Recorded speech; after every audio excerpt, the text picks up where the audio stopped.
Hey guys, what's up? It's Timothy here, recording directly from my classroom in Charlotte, North Carolina. I am a school teacher, 6th grade math, by the way, but I have a little bit of downtime. Students start next Monday, super excited about it, but getting ready to leave for the day, and checked out Mythic Spoiler and ran across some pretty cool stuff. So first thing here, obviously on screen, is the F&M promo for November, which is Fiery Temper, and I think this is awesome because Fiery Temper is a big player in Standard. Got a huge boost with the red-blue decks that have been being played more recently, like the Thermo Alchemist style decks and things of that nature. It's also played in a couple other decks. I've seen some like Jeskai or Naya Planeswalker decks, especially with Nahiri and Jace. You can just dump this card really easily and madness it out. Not to mention Vampires. Vampires isn't getting a lot of coverage because it is kind of a tier 2 deck, and it's just not getting played at these big tournaments, so it's kind of not a big contender. But Fiery Temper is huge in that deck, like easily a 4 of. But I think it's a cool F&M promo. It is a common, and I know some people complain about their F&M promos being commons, but at the same time, like, I mean, it's a free card, right? If you're doing well, or however your store distributes their F&M promos, like, it's just a free card, and it's a huge like reason for people to go to F&M. So even if it's not an uncommon or a rare or whatever you want it to be, I'm always happy to pick it up. This is November, I believe. Next month, September's is Flayin' Tendrils, which isn't really seeing a lot of play either, and October's is Rise from the Tides, and you know, that's like whatever. That actually did get played in the Blue Prison deck that, you know, is really annoying to play against. But anyway, super cool promo, super cool art, and I'll be looking to get my hand on a couple copies of this, definitely. But the more important thing here is I just stumbled on, like, I don't know where this came from. It looks like a leak, obviously, and I really hate leaks. I mentioned that in one of my review videos for Conspiracy. I don't like them because it takes a lot of the fun out of you know, spoiling the card and intentionally spoiling it. So Wizards, when they start spoiling cards, when they start writing articles about new cards, they do it in a way that's really entertaining and really leads to this big reveal. When these cards just get leaked, it's a little bit less exciting because it takes the intentionality out of what Wizards is trying to do. But at the same time, this is our very first glance into Kaladesh, and I believe there's some sort of gaming expo going on the first week of September, and we're supposed to see some actual spoilers from Kaladesh. So that's in about a week, maybe 2 weeks, when we'll start seeing Kaladesh. And I believe Kaladesh is supposed to drop at the end of September, so not very far from today. In fact, it has the stamp on here. September 30th is release day, so pre-release will be the 23rd, which is not that far away at all, less than a month to go. But anyway, let's look at the card because this is the first look at Kaladesh, besides what we saw in Origins. Remember, Kaladesh is Chandra's hometown. It's you know, where Chandra's from. It's where all the Thopter nonsense is from.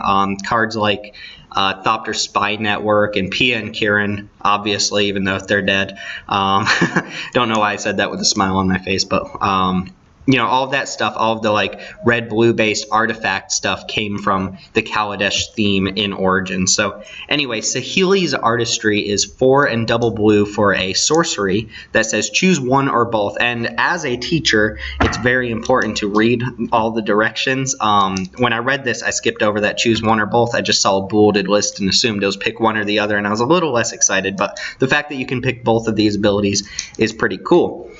So you can pick either create a token that's a copy of target artifact, or create a token that's a copy of target creature, except it becomes an artifact in addition to its other types, or you can do both those effects. So you don't necessarily have to choose 2 targets. This is a 2-for-1, and it does cost 6 mana, so you got to be getting something pretty good. It's kind of like a clone that also makes a clone artifact, so like a combination of clone and sculpt and steel together, which in my opinion is pretty nice. Makes for a really cool EDH card. Probably a little bit too expensive for Standard, but obviously depends on the setting. Seeing how this is the only card we know from the set so far, we can't really make a huge judgment like that.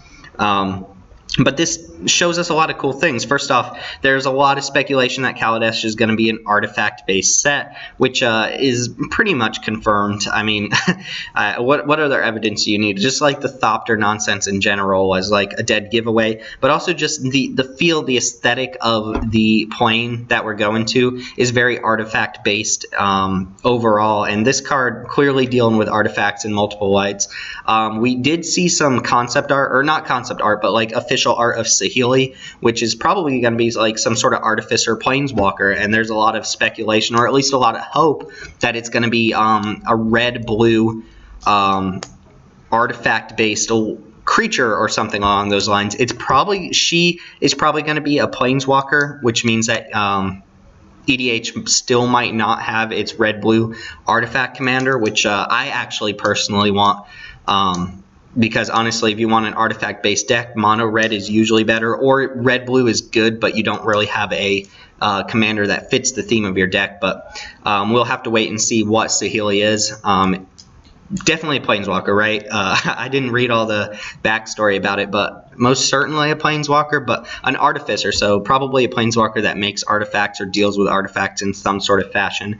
Also very likely that the set is focused on artifacts. Another interesting thing about this card is the use of the word create there. The text has been simplified, so normally the card would say something along the lines of put a token onto the battlefield that is a copy of target artifact. They condensed that down to the word create. So create is probably just shorthand for put onto the battlefield this thing, or I assume creating is something, an action where you're putting something onto the battlefield, or you're taking advantage of something that isn't actually like a physical copy of a card in your deck or something like that. So just a very, very minor tweak, but one that kind of simplifies the text and makes it look nicer.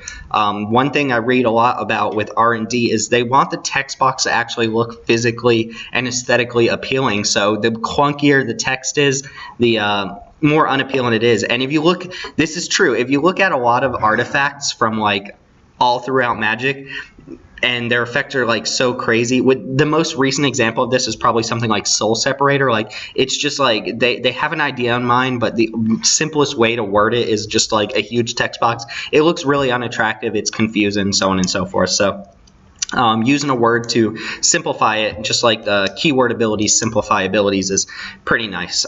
So anyway, we're probably looking at a couple spoilers here in a couple weeks. We've got our first look at Kaladesh. Keep in mind this is also alternate art because it is the launch promo for Kaladesh. So I don't know. I'm super hyped for an artifact-based set.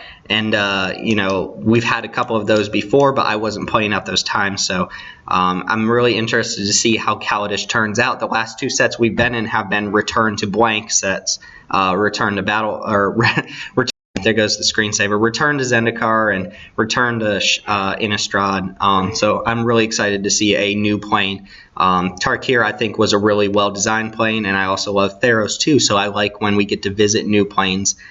Being a recently new player to the game, like 3 years-ish, it's really nice to see new planes because that's that's everybody's first look at that plane, whereas something like Innistrad or Zendikar, I wasn't around for those sets the first time, so a lot of the nostalgia to it is lost on me, whereas some players are like, wow, this is great. Return to Ravnica. RTRTR coming out 2017, confirmed right here.